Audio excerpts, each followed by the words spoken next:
Welcome, Imran. Great to have you here today. Just to introduce you to Imran, Imran is a public policy analyst. He is a published author, Shalom-Hartman Fellow, and a marketing consultant. So it's actually this was part of a failed pitch for Vice Media. Really? I was in talks to kind of have my own politics show on Vice Media, either on Vice Land or on the YouTube channel, and I was pitching ideas of things that we could do, and I happened to be friends with Nick Gazin, who's an amazing illustrator who made the Run the Jewels logo. It's like a fist and a it's symbols of hands. So Killer Mike's rap group is called Run the Jewels, and Nick Gazin is an amazing animator and illustrator cartoonist who also happened to be working for Vice at the time. And I also simultaneously happened to know the NBC producer who would later become Bernie Sanders's campaign press lead.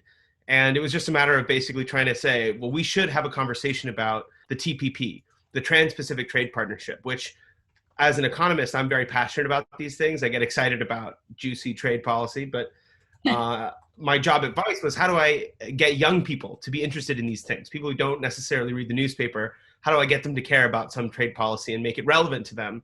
And I thought, well, let's get some great economist, and we'll get Bernie Sanders, and we'll get Killer Mike, and we'll have a round table, and we'll have a conversation about it.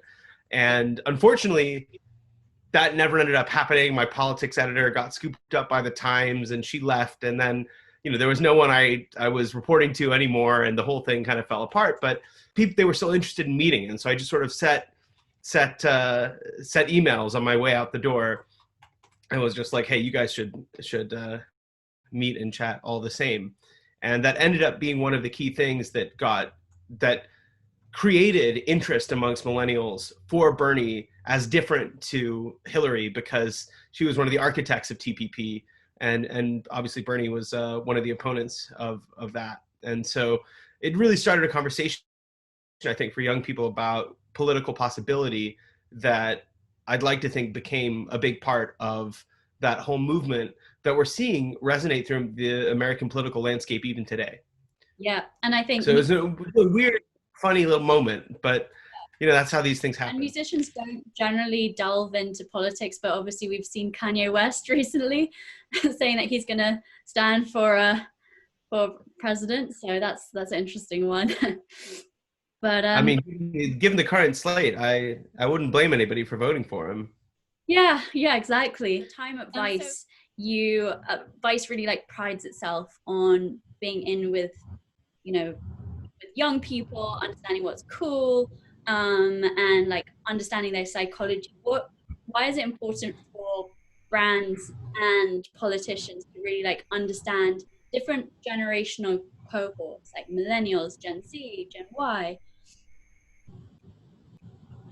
So this is a fantastic question. And this is something that marketers of all stripes are constantly thinking about. And, at Vice, I remember having big debates with people on the team about whether or not generations exist, what delineates them, is this a category that's useful to think about?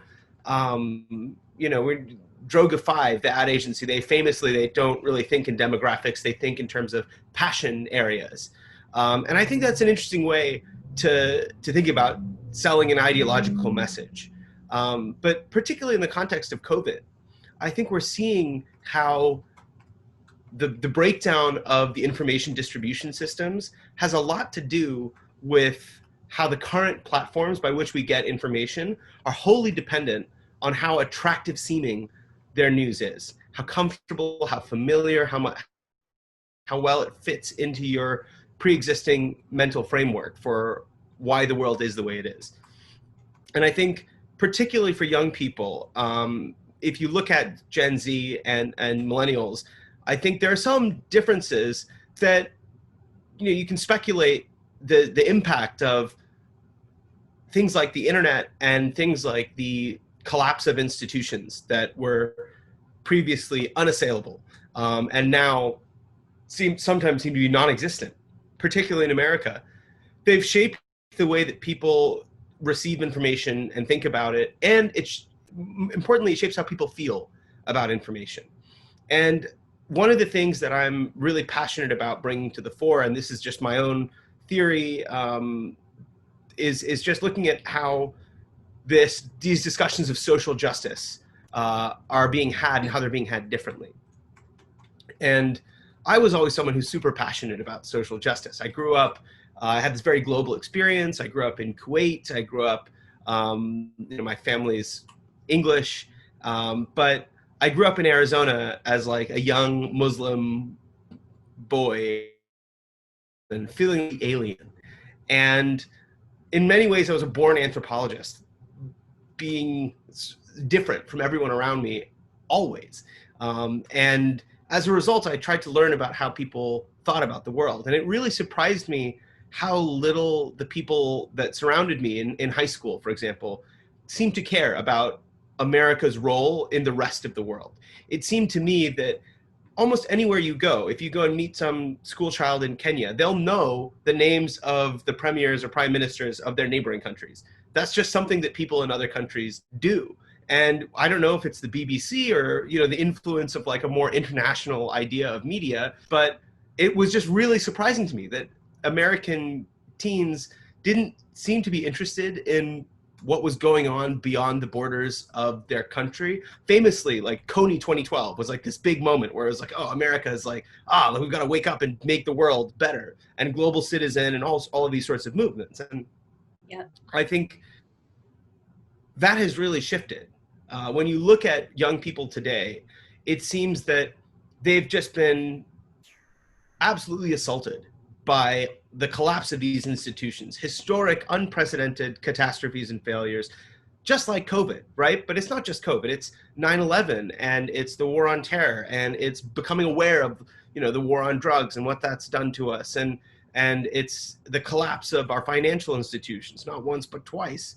And this sort of generational ennui and trauma results in a very sort of dark humor for Gen Z, and their memes are super dark, and there's all these hand wringing about whether or not these kids are depressed or if social media is making them depressed. But my best friend Beckett Muffson, who's also my partner here at the Auxiliary, said in a podcast that it's not necessarily social media that's making these people depressed. It's the world that social media reflects.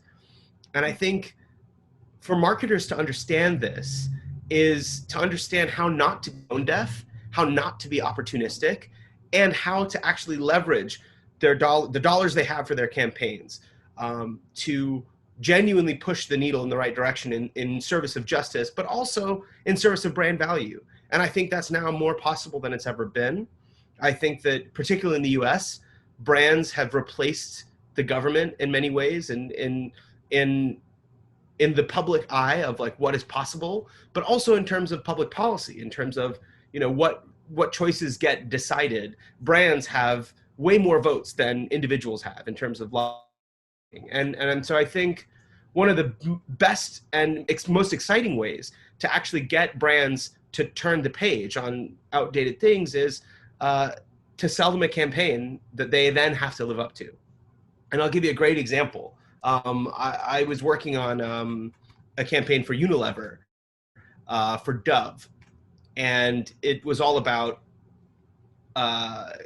young fathers, like people who are becoming, for Dove Men Plus Care. It's like their care brand, and they want, gentle soaps, but for men, but for caring men, not for like, Old Spice men, And one of the ideas that the team had, I can't claim credit for this, but one of the ideas that was being focused on was, well, what if we have a look at paternity leave in this country, which, by the way, I know in London and in England, it's a different story, but paternity leave is somewhat of a rarity here in the States. And that's just a shame, right? Like you're having a kid, you should have time. And of course it also speaks to, evolving gender roles and having more space for anyone who's had for young parents to kind of get that space to come and be with your kid is super important. And we got Dove to run a campaign about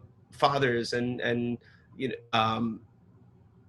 getting dads to talk to former selves and leave them a letter saying like what you should have done differently. And it's invariably the same things that anyone says on their deathbed. Like, I wish I'd spent less time in the office. I wish I spent more time with my family, which is very true. But this conversation then created policy change inside of Dove and then inside of Unilever, where they started giving all of their people much more paternity leave. And then that started a movement inside of corporations in the US to start to think about and give more paternity leave. And that's the kind of change that I think is really difficult to undo. You might say that's some sort of political change, but rather I think it's social change that is informed by brands understanding the moment that they're actually in. And I think change happens, you know, first, it always comes from the fringes. It's always weird fringe activists and academics that have found something that they think society should be thinking about and talking about. And then it's journalists who pick this stuff up. They're like the first filter for society. They sort of see, okay, well, that's, you know, David Icke with his lizards. Like, that's not relevant for people, right? But we have this issue over here that nobody's thought about. Like, the, for example, you know, the fatality rate for COVID is double in New York if you live in public housing versus if you don't. And as a journalist, that's something that you want to pay attention to because it has implications for what kind of a society that we are living in. And that, but I claim that the change isn't really real until the marketers come on board, until the people that actually are spending dollars to say, oh, this is what we think is happening in society. And I think the best marketers are people who are able to understand not just where society is and trying to create marketing and comms around that particular moment, but rather to see the trend of what's happening and to get there ahead of it so that you're standing, that your brand has actually drawn a line in the sand somewhere, so that when society, like you and society are sort of catching up to the same moment together. And this to me is, I think, a huge opportunity for well-meaning people who want to change the world and don't know how. Understanding that all of media is driven by advertising, and understanding what that advertising does, who makes it. It's very unsexy. Like I think there's some people who romanticize it in a sort of like Mad Men kind of way, like, oh, I get to be a creative and I want to call myself a creative director, and it's very exciting. But at the same time, there's other people who are like, fuck advertising, like fuck this marketing stuff. Like these people are, you know, are just out to sell you stuff that you don't need. And I think that there is some middle ground there. I think we need more people that dislike advertising in the higher echelons of advertising, and more people that fetishize advertising to make room for people who see advertising not just as a means to an end, but rather as a medium for art and for culture and for expression. And I suppose right now we're living in a very like uncertain time. There's COVID-19 and there was the whole Black Lives Matter movement. So there's an element where brands, politicians, they can't necessarily plan for these things.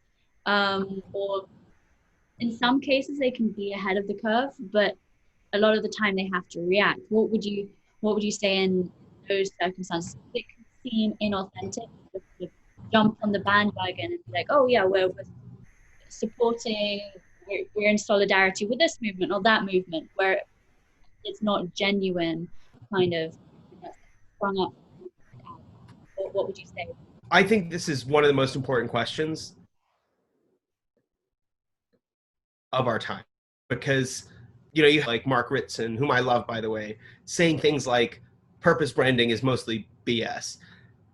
And I think, you know, I tend to agree, in part because for so long, this kind of thing has been very transparent BS. It's been, you know, we're going to spend $500,000 to publicize the fact that we're giving away $50,000. And it's like, you know, imagine if that was a person, you know, like, oh, I'm going to give $50 to charity, but I'm going to take out $500 worth of ads to tell everyone that I'm doing that. Like, what kind of an asshole would do that? Like, that's just, I think this great challenge of authenticity is just to ask yourself, like, look, like these brands are trying to be people. They're trying to talk like people. They're trying to feel like, you know, a friend. You should see some of these client briefs. Like that's what the clients seem to want, is to be seen as friendly and approachable. And it's like, okay, we can play that game, but you have to ask yourself, what kind of person are you, right? If you're going to be doing this. So I think people get it. Like there's some brands that you know exactly where they stand, and it's not as if they have anything to prove to you. It's just that they're using the resources they have to try and achieve particular ends. And I think like Patagonia is a great example of this. Like they're giving them back their tax rebate that they got from Trump, donating it directly to the EPA. That is the kind of brand action that was like applauded and seen as like one of the better examples of a thing that a brand could do. Where I see it as just, I think that's just like, I wouldn't say that's going above and beyond. I think that's just brand defense, right? You can't call yourself like a brand that loves the outdoors and the environment while also benefiting from the defunding of the people who are in charge of trying to protect those things. That is inauthentic. But to say that you're not going to buy into that isn't to be this paragon of virtue. It's rather just to say like, no, I'm just not that kind of a person. And I think that it's very scary for brands to draw these sorts of lines because they're concerned that they're going to lose market share, that there's potential customers here or there, that, you know, if we get political, we don't want to, you know, be seen as, you know, an agitator. But what that part of the conversation misses is that if you're not drawing your political lines, they will be drawn around you. And people have never had more capability to really interrogate some of these claims and investigate these claims. And I think, you know, like Tom's Shoes is a great example of this. Like Tom's Shoes, you know, you know the whole buy one, get one, give one, you know, one for one model has been thoroughly debunked by economists who are saying like, this is ridiculous. Like these, you're buying shoes, and then these people in Africa, right, like as if it's a single country, are getting shoes.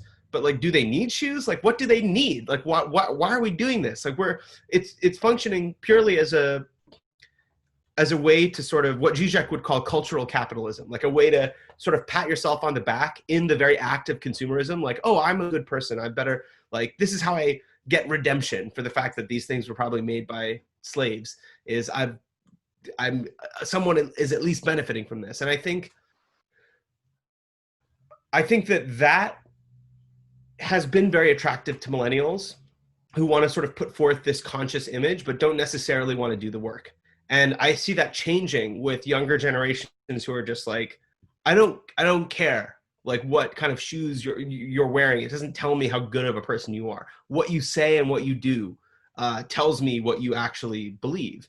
And I think that this is a confusing thing for brands, which things seem to be moving much faster than they ever have. But I think that, you know, brands made this bed in many ways by not pushing back against a defense of the sorts of institutions that we could trust. And so I think this is just a very natural response amongst younger consumers that have seen a world that's on fire, that are demanding like a firefighter, not like someone coming by with a bucket of water and then saying, oh, look at me, I did something. Yeah. So we've talked about how brands and politicians should sort of react and understand different generational cohorts. What about the actual cohorts themselves understanding their own identity? Do you think it's a matter of the identities arising out of the situations they're born in and the circumstance? Or is there an element where they're actively trying to essentialize and find their own identity, which is different from the generations before them? I think that that's exactly just what culture is. Like that is what people do. Like what the hell is Burning Man? You know, like why do people care about this thing so much? And like, what does it say about them? What does it say about you to go and do this? And Any of the things that we use to sort of mark what our identity is are avenues for a cultural conversation about what matters and about how we see ourselves. And I think this stuff has become really accessible in that, you look at the way that I did some research for a big makeup brand last year, and we were looking into how young people use makeup. And one of the surprising things about young women today is that they can wear a certain aesthetic. Like, you're going to be a goth for a day, right? And then you're going to be preppy for a different day, and that you're going to be sort of like California, uh, like flowy,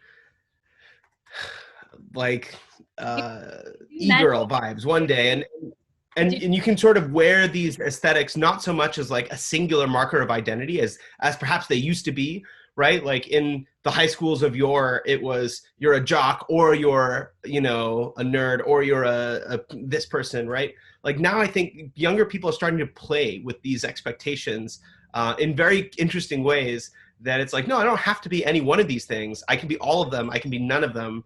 And fuck you for judging me. And I think that is the natural evolution of that cultural conversation, where we're starting to see how we see ourselves instead of just sort of accepting, this feels good to me, therefore this is who I am. That's cool. And is it a bit like when people have like multiple Instagram accounts for like different? Yeah, that's a fantastic point. Yeah, I mean, do you know what a Finsta is? Is it that? Is it having multiple Instagram accounts? No. Have you heard this term, Finsta? No. So it's one of my favorite terms of the new internet. It stands for fake Instagram, but ironically, or perhaps unironically, it's the place where you can be real on Instagram. So I would say that like the millennial experience of Instagram is, let me just put forth an aspirational vision of who I'd like to be and who I want people to see me as. Here's me at the beach jumping into some water. Here's me, on a rooftop bar, like at brunch, right? Here's me in all of these places that I secretly or not so secretly hope everyone thinks of me as being, commonly in all of these places. And one great pushback from this is that we all know that's not how any of us live.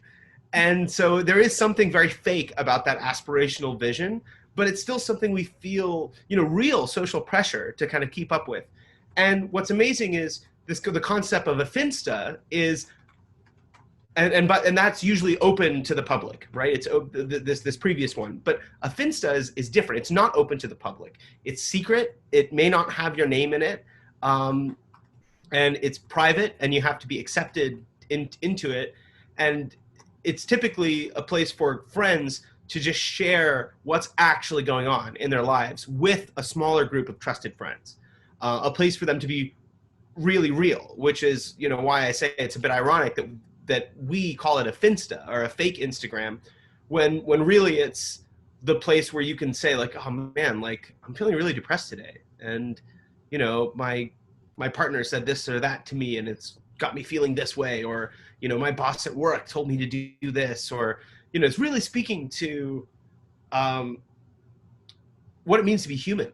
And I think it's interesting that these things are still distinct, and maybe there's a future of social media where we're able to sort of square both of these sides of our human aspiration, is to be on our way to something that we're not yet there, and to be struggling in that journey.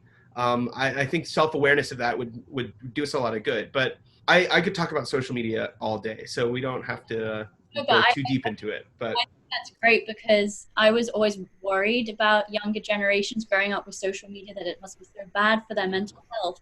So I'm glad that there's some sort of outlet for truth and honesty and things like that. But I'm interested in the whole future of work aspect and how work and education factors into our identity.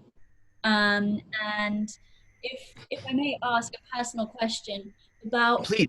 your your youth and some of your education, and you got into liberal arts and maths and journalism and public policy.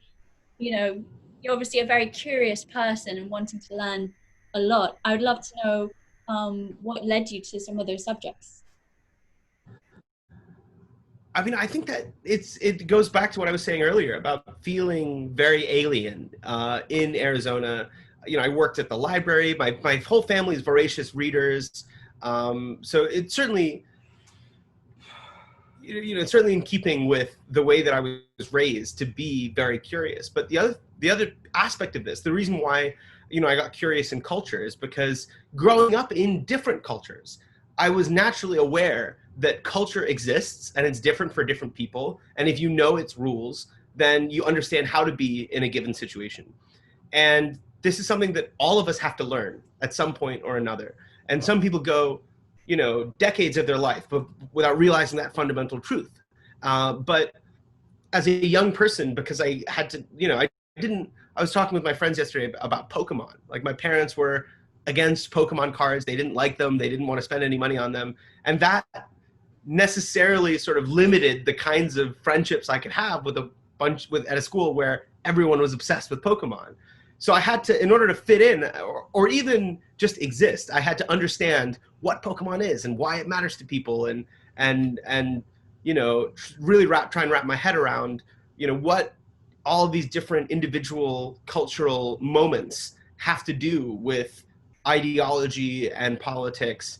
And I think there is a fundamentally interdisciplinary aspect of being alive today, that is having access not only to libraries, which is, again, somewhat recent, but the internet, this fire hose of information. And growing up on both of those things, I'm constantly curious about different disciplines and about how they relate to one another. And that's a big part of what has led me to doing what I do today, but also has informed my beliefs about what people will be doing in the future. So, as you mentioned, like I studied public policy at Duke University, which is a fantastic school, but I was a bit scared going to school there because it's a prestigious school, and many of these kids are going to go on to work at the defining institutions of our society. And that was sort of the promise of such a school, is, people are going to go and work for Goldman Sachs, and people are going to go work for the State Department, and people are going to go work for Microsoft, or, anywhere that you want to go, people are going to be trying to recruit you. And working in public policy, I was surrounded by people who were really well-meaning. They had an aptitude for aptitude, but the big piece they seemed to be missing was culture. Trying to make global policy that isn't holistic about culture, about how people view the world, about what matters to them, about their cultural expressions, is a shortcut to ineffective policy, or to policy that doesn't get across the line. And seeing that, I thought, okay, well, I can go and work for, my dream was to work for the State Department.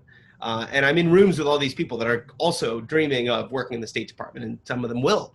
And just thinking like, oh my God, these people they've left their country only to go to some resort in Costa Rica,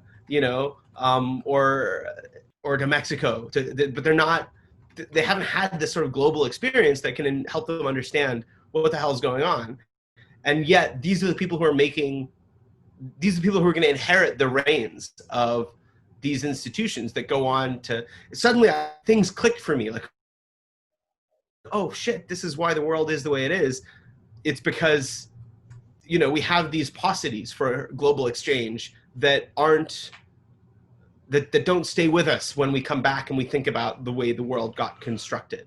And so, I decided I'm going to go and have this internship with Vice Media for one summer. And I told myself I'm going to do something fun for one summer, and then I'm going to try and get back on this like DC internship circus. And I went to go and intern for Vice in 2013, and my first week on the job, I'm on the team that's like sending Dennis Rodman to North Korea, and they're sending me to like Chinatown to buy bulletproof vests for journalists, and I'm just having these crazy adventures. At the same time, coming to DC to come to like State Department dinners, and as part of I was a Muslim cultural ambassador on behalf of the United States, and so I was sort of in these two worlds of like people wearing suits and doing important things, and hipsters taking drugs and like starting crazy conversations amongst young people about what's going on in the world.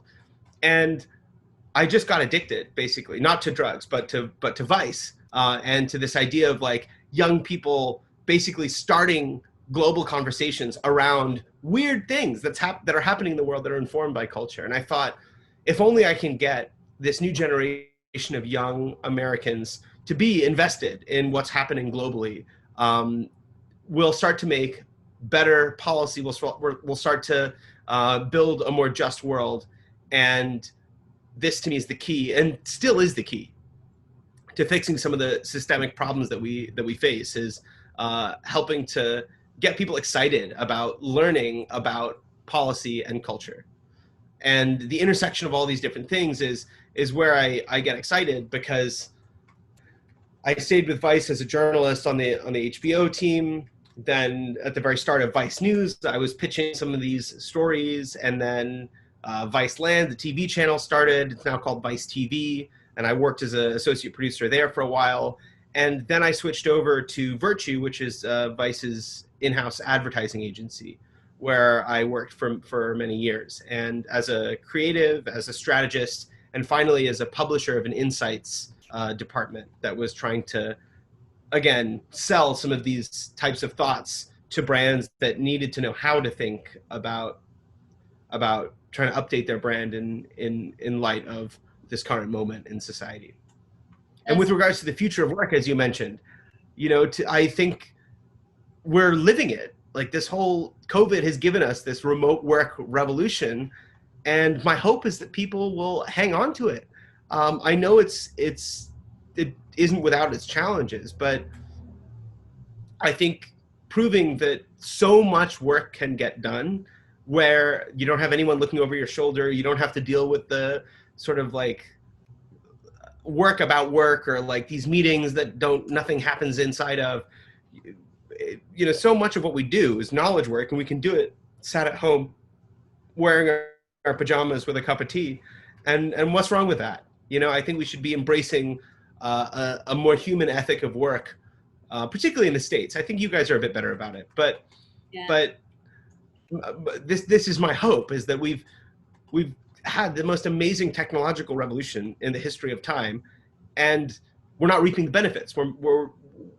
I think there was this dream of technology freeing us from sort of the drudgery of work, and we're more depressed and overworked than we've ever been, and stressed out. And so I think there's plenty of thinkers that write and talk about this at length. Two of my favorites are Dave Barry and David Graeber, who's an LSE anthropologist. But I think that understanding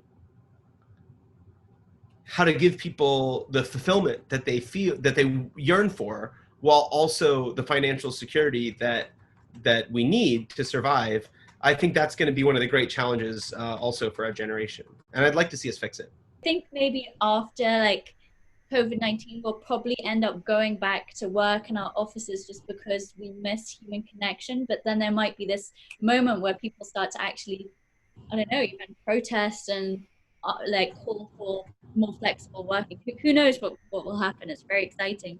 So I'm really interested to know about your transition then from Vice to then starting up Auxiliary, and if you can explain what Auxiliary is and what the Infodemic is, and this important issue that you've been working on.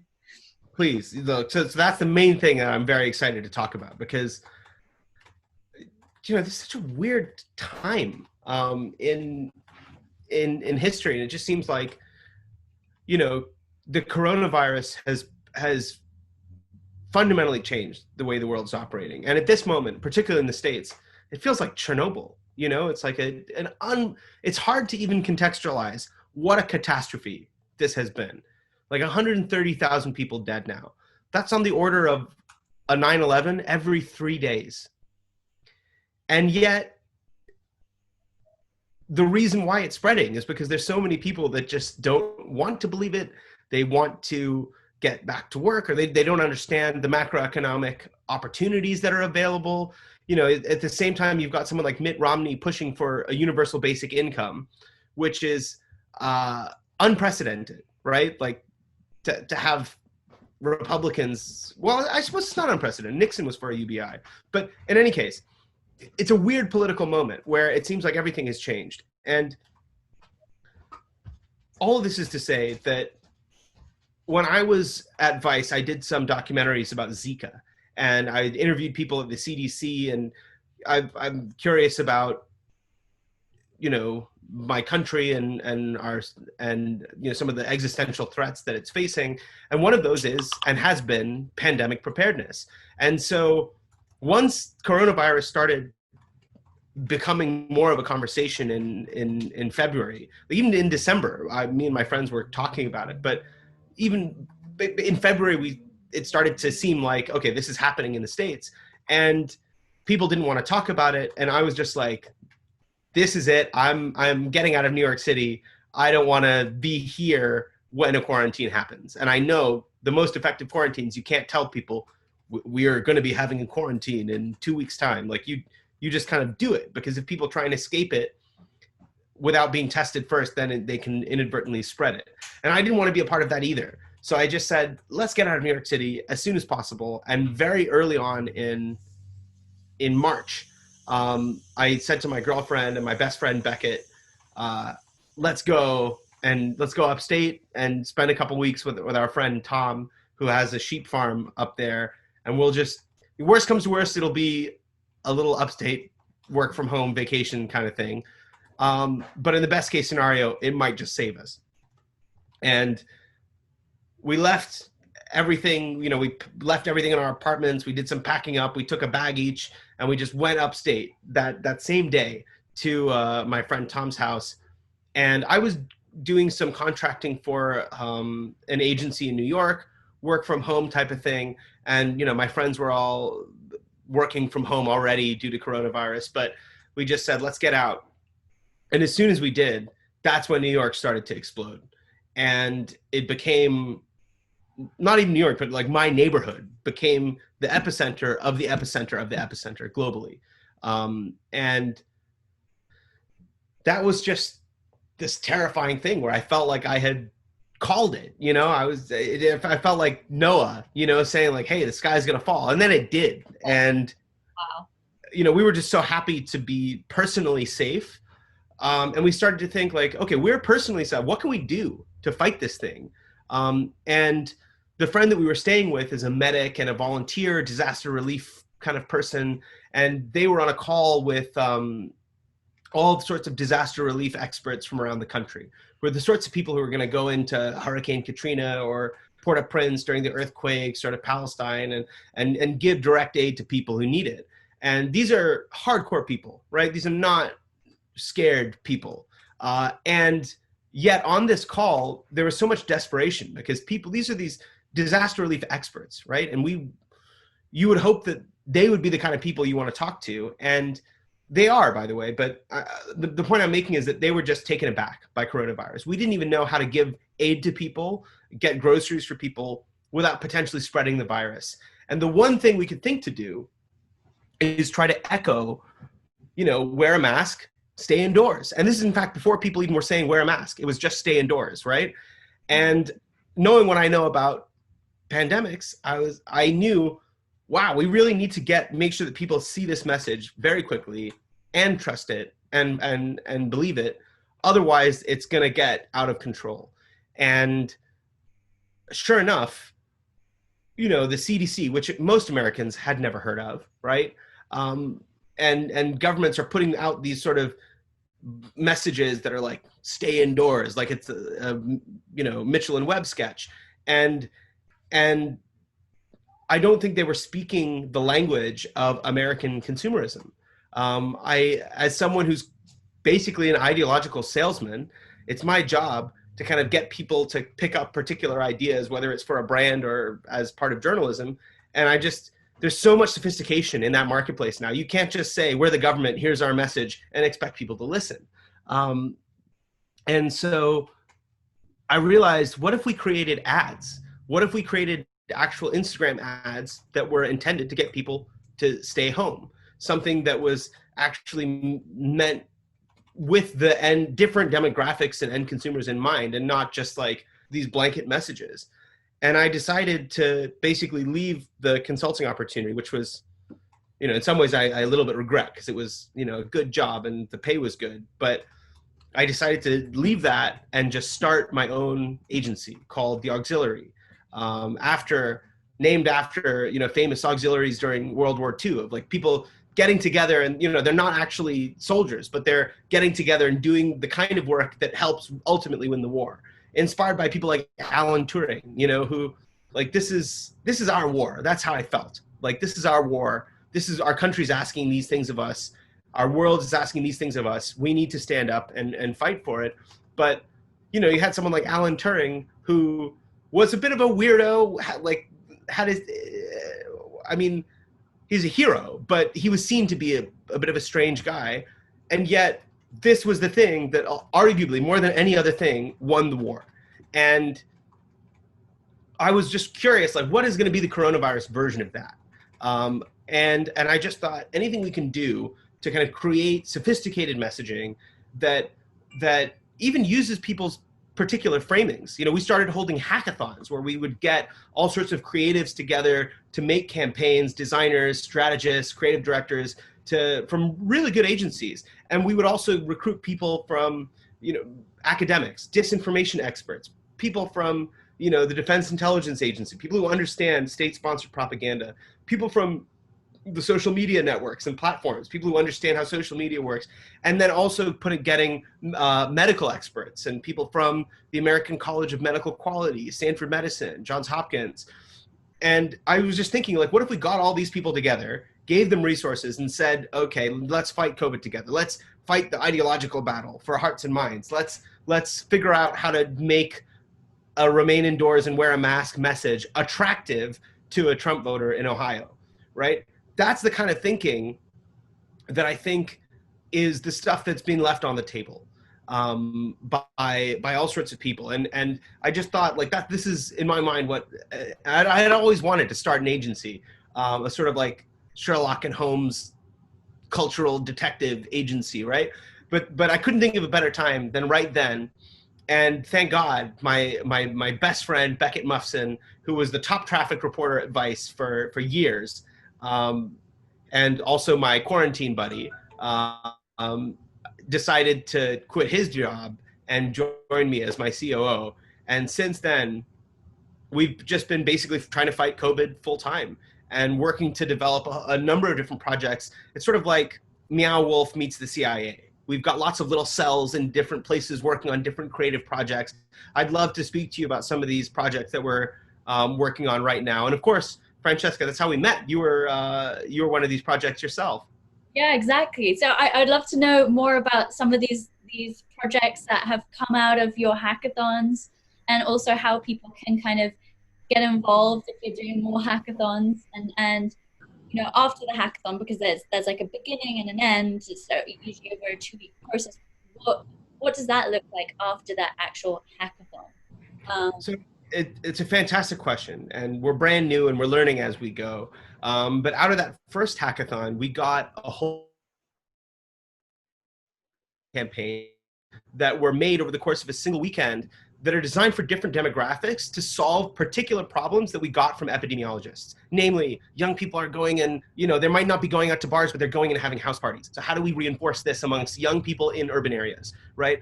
Or the epidemiologists are saying these states have no form of no contact order yet. They're not even quarantining. How do we get these people aware of what's going on? How do we make it a patriotic message, right? We did the strategy work also in partnership with a group called Strategist, which is a group of strategists in New York. There's so many amazing like heroes that have stepped up to give little pieces of things here and there, and that's what we've been doing. And those campaigns that we've made out of that first hackathon are all freely available. Email me at imran@resistcovid.com if you want to see them. We just didn't have the money to flight them. That was the main issue, and we tried to convince people at Facebook who, if you're listening, we still got them. So let me know if you want to run these campaigns. But they're fully available for free. We didn't pay anyone to make them. No one's paid us to make them. We just wanted to create this kind of work, if only even to show policymakers it's possible to talk about these things in a more nuanced, sophisticated way. But out of those campaigns came a number of different projects, one of which was another hackathon, this time focused on Georgia, because it was one of the first states in the US to end social distancing. And it's been an absolute clusterfuck. Like, there isn't a better word to describe it. Like, there are more cases in rural counties in Georgia than there are in entire countries that, like, it's just the scale of the failure and its unavoidability, or rather its avoidability, is something that we decided, okay, we've got to do a hackathon focused in a particular area. And out of that hackathon came our main focus, actually, right now, a project that we're about to get on board with going ahead and shooting. But we met, as part of that hackathon, a man named Dr. William Miles, who is the CEO of a public housing authority in Georgia, in a town called Albany. And, for those who don't know, public housing is basically a government subsidized housing where, with a long history of systemic racism as a result of, redlining and districting and all sorts of bureaucratic and administrative racism and violence that has happened in the US. But it's disproportionately Black and brown. There's all sorts of disproportional comorbidities, as the doctors would say, in these particular environments. And they've just been historically underfunded, described by some academics as vertical slums. And as the CEO of a housing authority, it's Dr. Miles's job to keep his people safe and to create a healthy and safe environment for them, often without a fraction of the resources that he actually needs to get that done. And you could speak to him in more detail about some of the experiences that he's had, but he was telling me, I was crying on the phone, talking to this man I've met over Zoom, that is telling me about all the steps that he's taken to try and ensure that his residents are safe. But he's got thousands of residents and he's got to keep them all informed, and he doesn't have a good solution for how to do that. And there's a fucking global pandemic going on.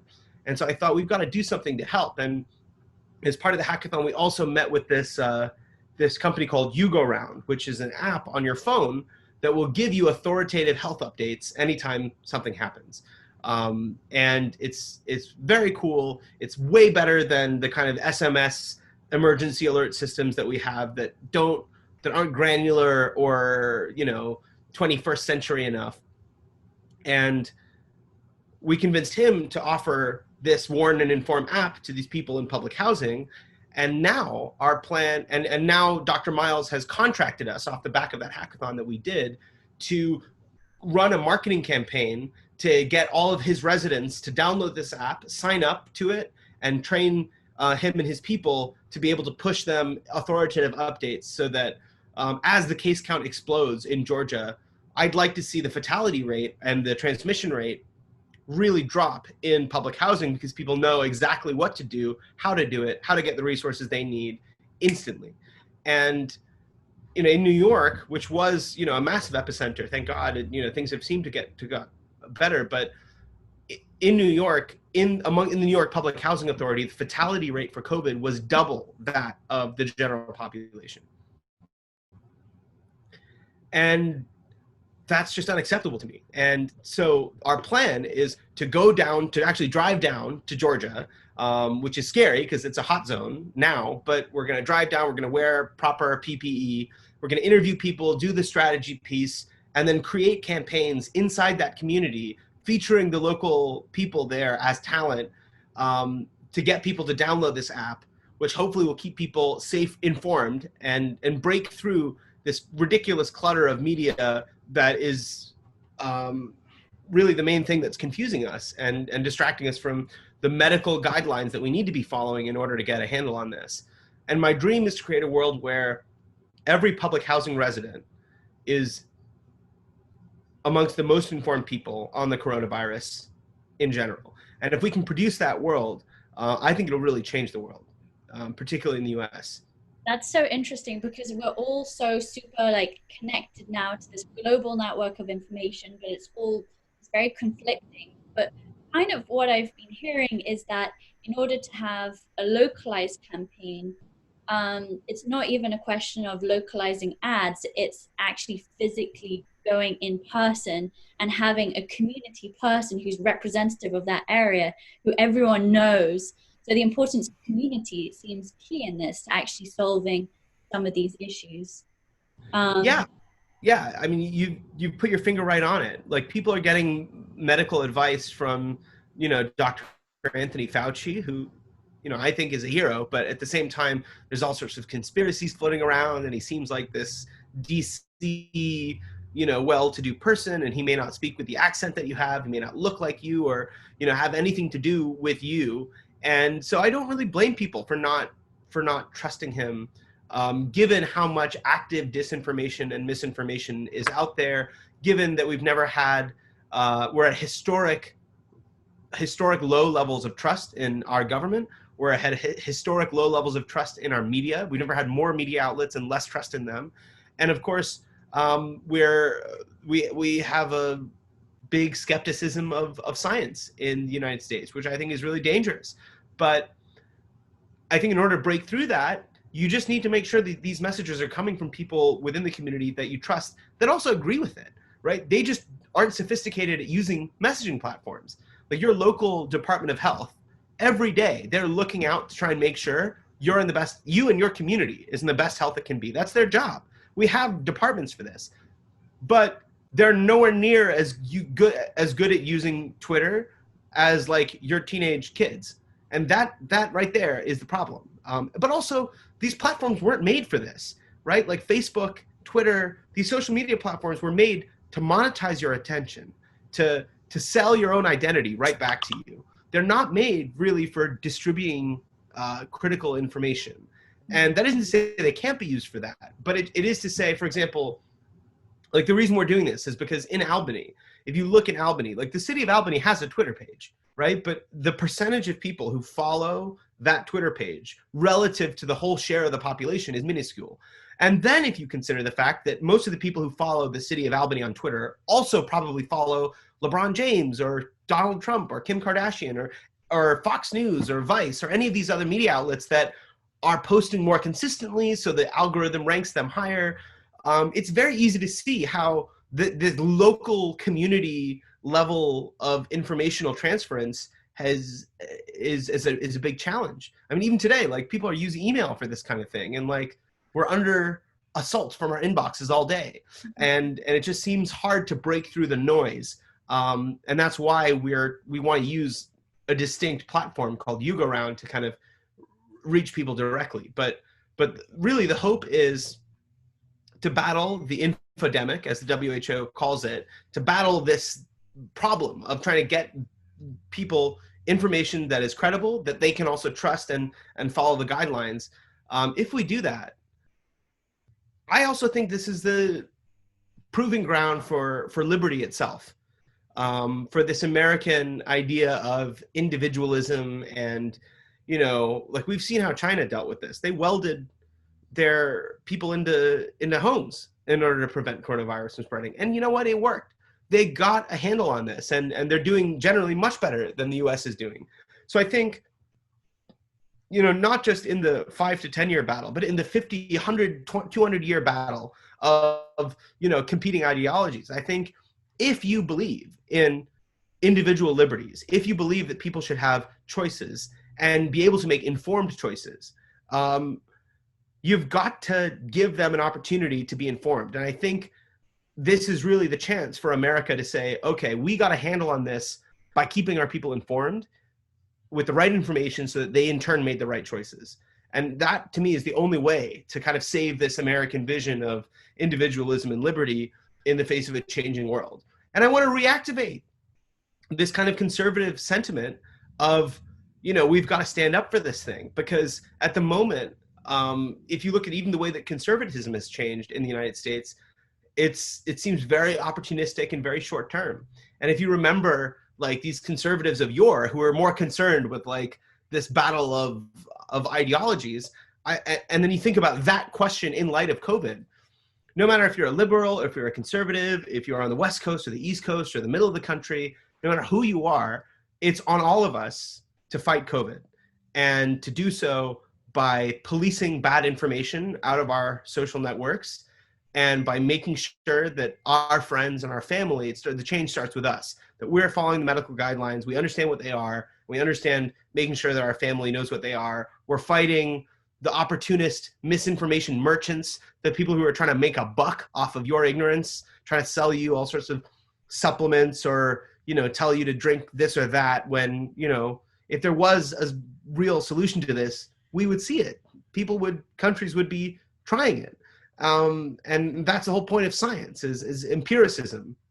So I think that in defense of empiricism, in defense of individual liberty, in defense of community health and community conversation, we've really got to change not only the way that we're thinking, but also the way that we fight this. And the last thing I'm going to say on this is that one of the projects that we're doing is we're developing a new scale, a new metric. So one of the things that I'm always told in the corporate world is we can't move what we can't measure. Okay, we've got to have metrics. And so far, the metrics that we're looking at is what's the R naught, meaning what's the viral transmission rate. For every one person that gets infected, how many other people are they going to infect? That's a good measurement. What's the ICU space, the ICU headroom? How much space do we have in our hospitals? What's the positive test rate? These are all fair metrics, but the big problem with these metrics is they tend to lag behind the spread of the virus. And I'm thinking if we can somehow tie a new measure to the R naught, then that will really give us a way to have a more proactive tool against COVID, not just a reactive tool. If the R naught goes up, then you close stuff. And then you wait for things to go down, then you open things again, then it's that lag costs us so many lives. So I'm working with a team of psychologists from FEMA, from Johns Hopkins Applied Physics Lab, from Stanford Medicine, or doctors from Stanford Medicine, not psychologists, but as well as marketers. This is what the auxiliary is. It's a group of volunteers kind of coming together to share thinking about what we can do. And I want to create a new scale that is a disinformation susceptibility index. It's a survey that we can deliver to communities and say, basically how susceptible are you to bullshit? And if I can tie that number to the R naught volatility rate, saying that, this particular community is scoring 2 out of 10, meaning that they'll fall for a lot of bullshit. And if that's true, then it's likely that they won't comply with the medical guidelines, which means that they're at a higher risk for a coronavirus. Therefore, they need an info intervention, right? There's some people that are working on the bigger picture macro solution to this, which is fixing the education system so that critical thinking is something that you need to have so that people understand how to read the difference between a .net and a .gov and a .org, like this kind of stuff, that the kind of frameworks you need mentally for understanding what's real and what isn't, especially on the internet. And that is, I think, a macro solution. I think that's going to take a generation. And I think it's, again, possibly one of the most important fights that we'll ever fight. But in the short term, in the meantime, what we can do is we can create info interventions that are tactically deployed in particular given populations. For example, a public housing authority or a particular church community or a particular neighborhood. Doesn't matter what it is. You could theoretically apply this scale to any group of people and then see, okay, well, now I can prescribe this particular info intervention. It turns out you guys don't believe that 5G caused the coronavirus, but you do think that turmeric cures it. So now we're going to prescribe you this course of informational intervention that will help you understand, maybe the history of snake oil and there's a lot of opportunity here, I think, for giving people direct information and getting people to demand this kind of intervention within their own communities, whether it's through an app or or in partnership with any of these global media platforms, I think that is one of the proximate ways we can proactively defend communities from the spread of COVID. And so we're very excited about that. And then another shout out I have to give is for a project of a group of enterprising students from USC that are like interactive, immersive theater folks. So I don't know if you've heard of like Sleep No More, but they're these interesting new mediums of theater where you actually interact with the actor and you go through different rooms and it's sort of an adventure. And they were doing that, and then coronavirus happened, and suddenly they can't do that anymore. And I told them, look, you guys should make an amazing interactive theater over Zoom that teaches people about misinformation. Yeah. And so they said, okay. And they went back and they thought about it, and now they've created this unbelievable game show that's aimed at getting Gen Z to understand misinformation and to understand how it works and how framing works and how to combat it. And we're trying to sell that now to a major streaming or distributor, and that's very exciting. But all of these sorts of projects, if you have had any sort of ideas about how creativity or marketing or psychology can be leveraged to fight coronavirus, please get in touch with us. Come to our website, resistcovid.com. Send me an email, imran@resistcovid.com. Sign up. We have a Slack. Come and join us. I can't promise that it's the most organized thing in the world, but you're going to meet an amazing cast of characters, an amazing interdisciplinary mix of thinkers that are all working hard, and Francesca's one of them.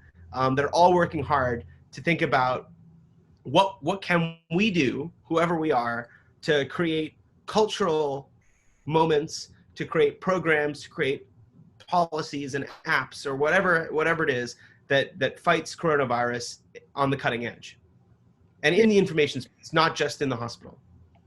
Brilliant. Well, thank you so much for your time today. This was a really in-depth conversation, and I think people listening to it will be filled with hope, and hopefully they will contact you and get involved.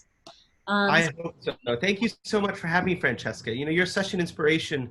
You've shown up for us so much. I mean, for those who didn't know, Francesca was a huge part of organizing our hackathon in Georgia, and always big smile on her face, and she's like organizing so many wonderful things. And so, I'll certainly be joining your community as well. And you just give me a lot of hope, Francesca. So I'm very happy to speak